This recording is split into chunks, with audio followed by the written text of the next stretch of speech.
Hey guys, today I'll show you how you can connect Lightspeed Retail to Lightspeed Accounting and then integrate it with Xero. So let's get started.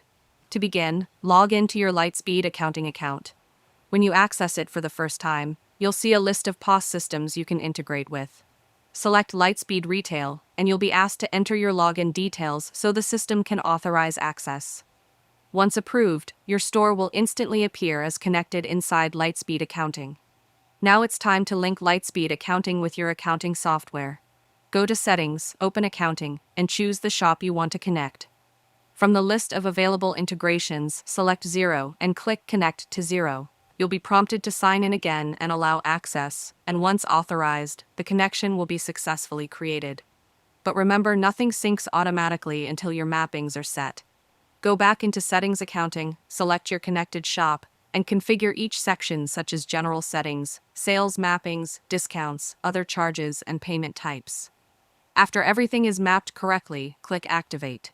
Only then will data begin syncing into your Xero account.